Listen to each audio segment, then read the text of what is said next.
Hello అండి, welcome back to you can crack UPSC channel. ఈ వీడియోలో మనము కేన్ బేట్వా రివర్ లింకింగ్ ప్రాజెక్ట్ గురించి తెలుసుకోబోతున్నాము. ఇది Uttar Pradesh as well as Madhya Pradesh, northern Madhya Pradesh, southern Uttar Pradesh ప్రాంతాల్లో జరుగుతుంది.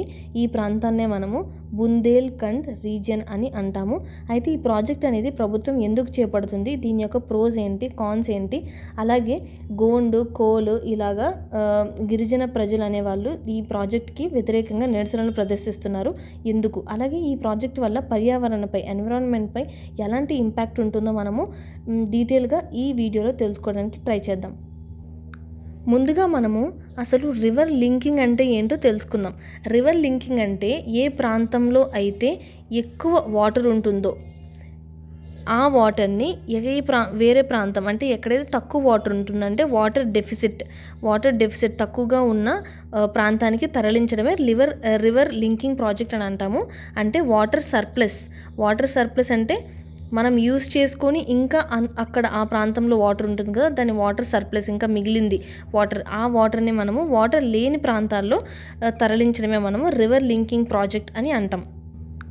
అయితే ఇప్పుడు ఏం జరుగుతుంది, protest by tribal communities and farmers in Chhatarpur and Panna, Madhya Pradesh ఈ ప్రాంతాల్లో ఆందోళన అనేది జరుగుతున్నాయి.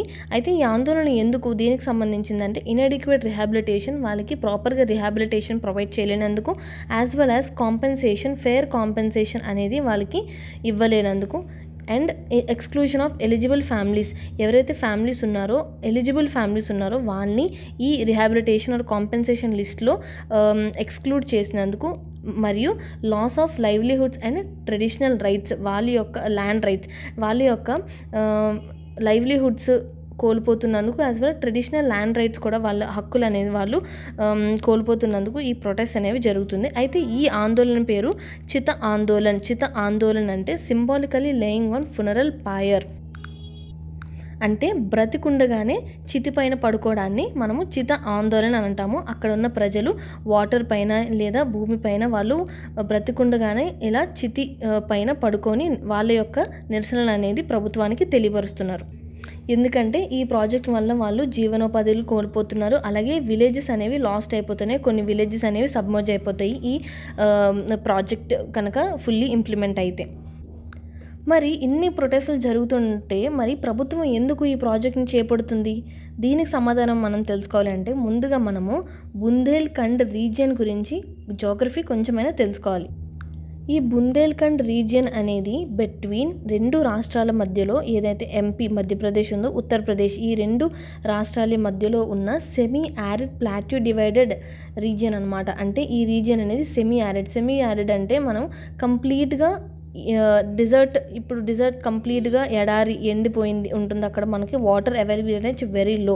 అలా కంప్లీట్గా డిజర్ట్ అని కూడా చెప్పలేము, యాజ్ వెల్ యాజ్ వాటర్ కంప్లీట్గా దొరుకుతుంది అని చెప్పలేము. సో ఈ రెండింటి మధ్యలో ఉన్న రీజియనే సెమీ యారిడ్ రీజియన్ అని మనం అంటాం అనమాట.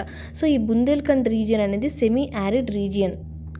ఈ రీజియన్ అనేది రిసీవ్స్ లో to moderate rainfall, that is around 300 to 700 millimeters of rainfall. అంటే సంవత్సరానికి లో టు మోడరేట్ రెయిన్ఫాల్ మాత్రమే, వర్షపాతం మాత్రమే మనం ఈ రీజియన్లో నమోదవుతుంది. దానివల్ల ఇక్కడ ఫ్రీక్వెంట్గా డ్రాట్స్ అనేవి వస్తాయి, అంటే కరువులు ఎక్కువగా ఉంటాయి ఈ రీజియన్లో. అలాగే వర్షాలు తక్కువగా ఉండడం వల్ల మనకి లిమిటెడ్ గ్రౌండ్ వాటర్ రీఛార్జ్ అనేది అవుతుంది. యాజ్ వెల్ యాజ్ ఈ లిమిటెడ్ గ్రౌండ్ వాటర్ రీఛార్జ్, ఈ వర్షాలు తక్కువగా పడడం, అక్కడ ఉన్న రైతులు ఏవైతే క్రాప్స్ వేస్తారో అవి ఫెయిల్యూర్ అవ్వడం జరుగుతుంది. మరియు వాటర్ ఎవాపరేట్స్ క్విక్లీ, అది సెమీ యారిడ్ రీజియన్ అవ్వడం వల్ల వాటర్ అనేది ఇలా పడిన వెంటనే మనకి ఆ వాటర్ అనేది ఈజీగా ఎవాపరేట్ అయిపోతుంది అనమాట. ఎందుకు అంటే అక్కడ రాకీ ప్లాట్యూ, అంటే ఎక్కువగా రాళ్ళు రప్పలు ఇవన్నీ ఉండే, అక్కడ వాటర్ అబ్జార్బ్ అనేది తక్కువగా ఉంటుంది కదా.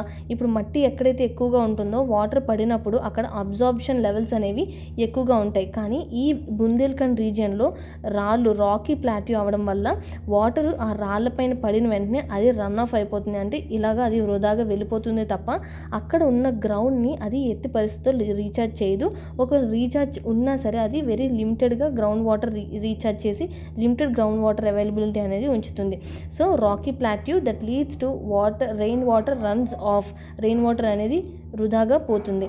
యాజ్ వెల్ యాజ్ దానివల్ల పూర్ వాటర్ హోల్డింగ్ సాయిల్స్, అక్కడ సాయిల్స్ అనేవి వాటర్ని హోల్డ్ చేసే కెపాసిటీ అనేది తక్కువగా ఉంటుంది. So here is the map of Bundelkhand. ఇక్కడ ఇది మధ్యప్రదేశ్ యాజ్ వెల్ యాజ్ ఈ ఉత్తరప్రదేశ్ ప్రాంతాల్లో ఈ ఈ ఈ ఈ ప్లేస్ని మనము, ఈ రీజియన్ని మనము బుందేల్ఖండ్ అంటున్నాము. అందులో మనకి డిస్ట్రిక్ట్స్ వచ్చేస్తే మేజర్ డిస్ట్రిక్ట్ పన్నా, ఛతర్పూర్ మధ్యప్రదేశ్లో ఉన్నాయి. అలాగే these are the districts which are from Uttar Pradesh and ఇది మధ్యప్రదేశ్ డిస్ట్రిక్ట్స్.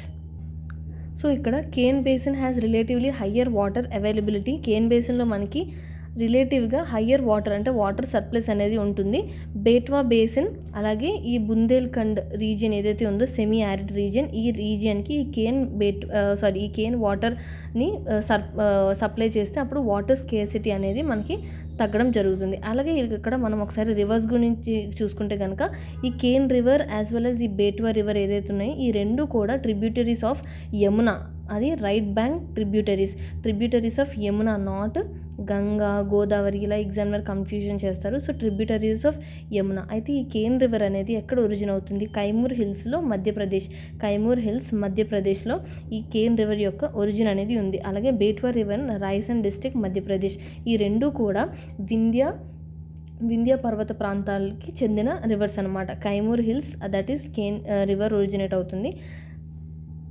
వన్స్ ఈ రివర్ లింకింగ్ యొక్క యూజెస్ చూసుకుంటే ఫార్మర్స్కి irrigation facilities as well as drought prone area ఏదైతే ఉందో బుందేల్ఖండ్ రీజియన్కి వాటర్ అనేది సప్లై చేయడం, డ్రింకింగ్ వాటర్ అవైలబిలిటీ వస్తుంది. అలాగే అగ్రికల్చరల్గా మనకి యూజెస్ ఉంటాయి. As well as hydro power అనేది మనము జనరేట్ చేయొచ్చు.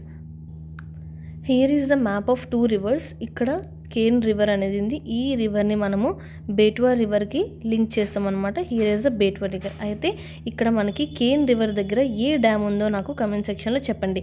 ఏ డ్యామ్ నుంచి మనం ఏ డ్యామ్కి రివర్ అనేది లింక్ చేస్తున్నామో నాకు కమెంట్ సెక్షన్లో చెప్పండి. Here is the Panna tiger reserve, Chhatarpur region and this is the link canal. అయితే ఈ కేన్ బెట్వా రివర్ లింకింగ్ ప్రాజెక్ట్కి మరొక ప్రత్యేకత అనేది ఉంది. ఏంటంటే that is India's first river inter linking project. అంటే మనకి 1980sలోనే ఈ రివర్ లింకింగ్ ప్రాజెక్ట్ యొక్క మ్యాప్ ఆర్ ఏమేమి రివర్స్ని ఏ రివర్తో లింక్ చేయాలి అనేది మనకి రిలీజ్ చేశారు. దట్ ఈస్ 1980లో మినిస్ట్రీ ఆఫ్ ఇరిగేషన్ రిలీజ్ చేసింది. ఇప్పుడే దాన్ని మనం మినిస్ట్రీ ఆఫ్ జలశక్తి అంటాము. అయితే ఫర్ ట్రాన్స్ఫరింగ్ అయితే ఇది ఏదైతే ఉందో నేషనల్ పర్స్పెక్టివ్ ప్లాన్, ఈ ప్లాన్ అనేదాన్ని 1980లో రిలీజ్ చేయడం జరిగింది. అయితే this plan is for transferring water from water surplus basins to water deficit basins.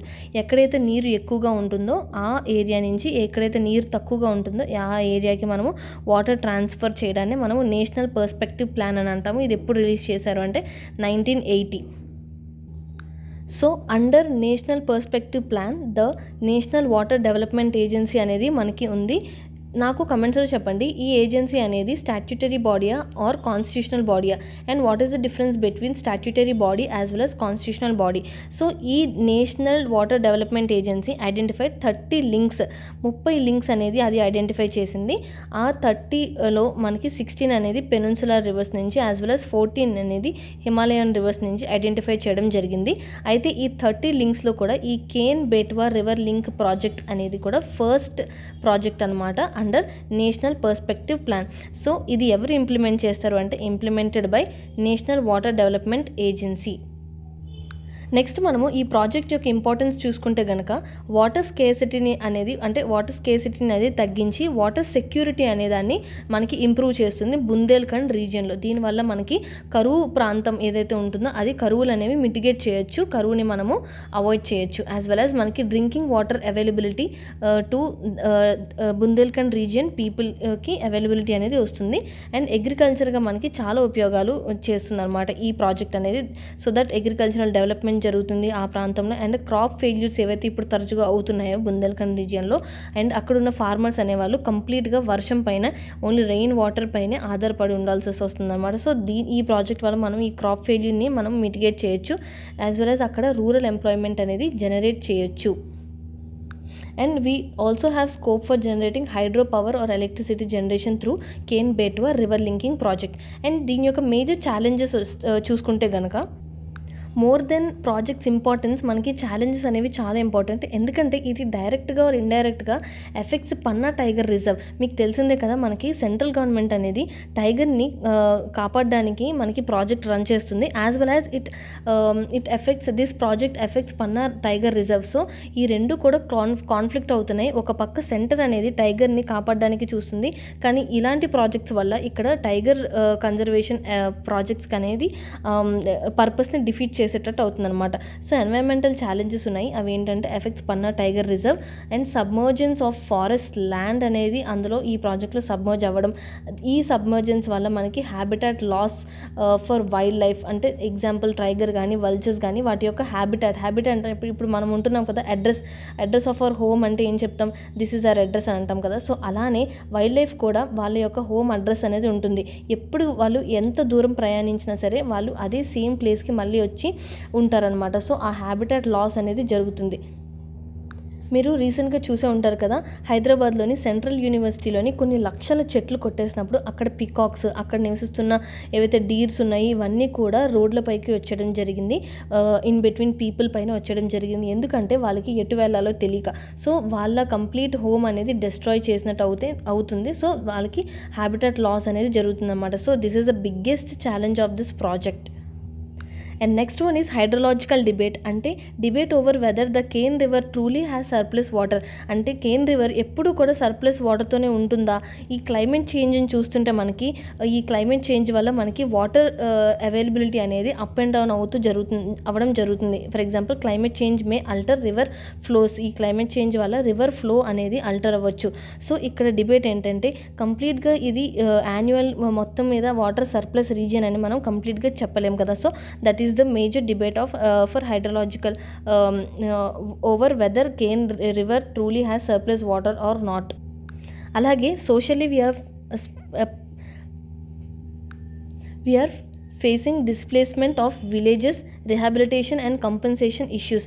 సోషల్గా చూసుకుంటే మనకి ఈ డిస్ప్లేస్మెంట్ ఆఫ్ విలేజెస్ ఏవైతే మనకి అందులో ఈ రివర్ లింక్లో సబ్మర్జ్ అయిపోతున్నాయో, ఎవరైతే అక్కడ ఉన్న తెగలు ఉన్నారు కదా ట్రైబల్స్, వాళ్ళ యొక్క ల్యాండ్ రైట్స్ అనేవి కోల్పోతున్నారు, ల్యాండ్స్ ఆర్ లైవ్లీహుడ్స్ అనేవి కోల్పోతున్నారు కదా. So that is the socially major challenge.